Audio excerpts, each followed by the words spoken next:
Last week we considered the questions that were in the heart of Moses at a time whenever the situation for Israel and for God's servant seemed so bleak.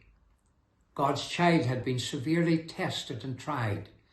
He had gone with Aaron into the presence of Pharaoh and demanded in God's name, "Let my people go." But the haughty king said, "I will not." He rebuffed not only Moses, but the command of God. But then we find that the children of Israel, after that greater burdens were laid upon them by Pharaoh, they accused Moses and Aaron of handing a sword into the hand of Pharaoh to slay them. It wasn't true. Yes, it's one thing, the rebuff of the enemy, but it's hard to suffer the rebuke of God's people. You know, Moses is so discouraged. He brings his questions to the Lord. He even says, "God, why did you send me?" Now, Moses ought to know that God is sovereign in all things, but he was murmuring against the outworkings of the counsel of God. I'm glad that the psalmist said, "He knoweth our frame, he remembereth that we are but dust. The Lord is merciful and gracious, slow to anger, and plenteous in mercy." But thank God, God's not finished with his child. In actual fact, God goes on to say, "Moses, now shalt thou see what I will do to Pharaoh." You see, now is God's time. Away back those years when Moses tried it himself, it wasn't God's time. Now you shall see. And he shall drive them out of the land. He'll not be able to wait to get them out. He'll drive them out. That's when God steps in. Do you notice that God did not rebuke Moses because of his questioning? Because God knew that his child was in a deep valley of despair.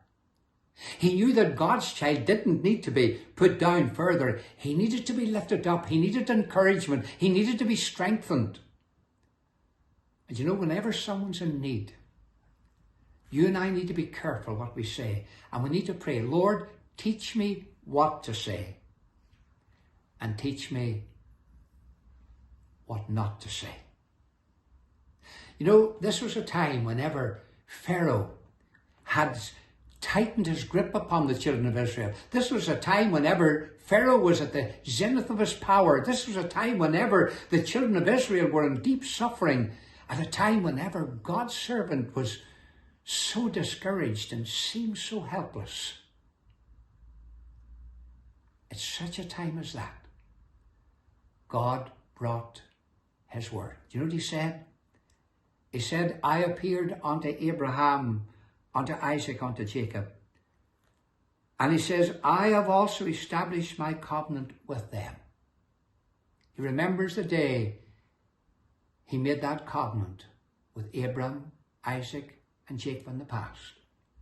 And God said, "Listen, I have also heard the groanings of the children of Israel."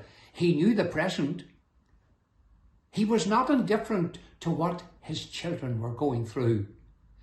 And child of God, God is not indifferent to what you're going through. He knoweth your heart. He knows your suffering, your pain, your anguish, your questions.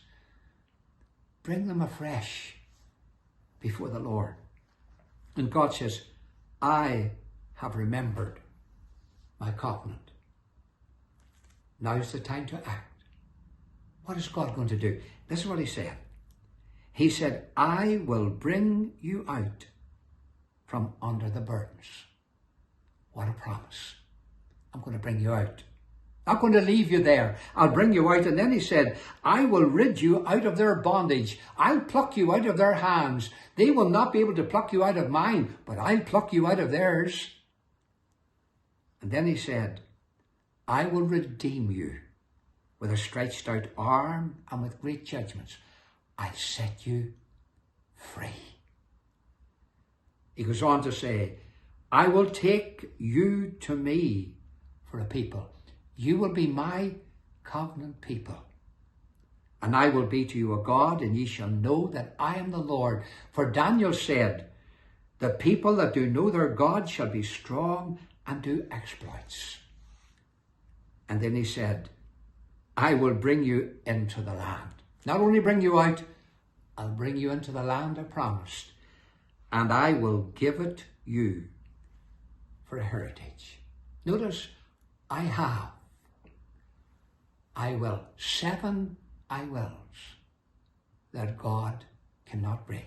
Child of God, enter into the blessings of the promises of God and claim them for you today. Heavenly Father, bless your word to our hearts in Jesus' precious name. From my heart to yours, home to yours. God bless you.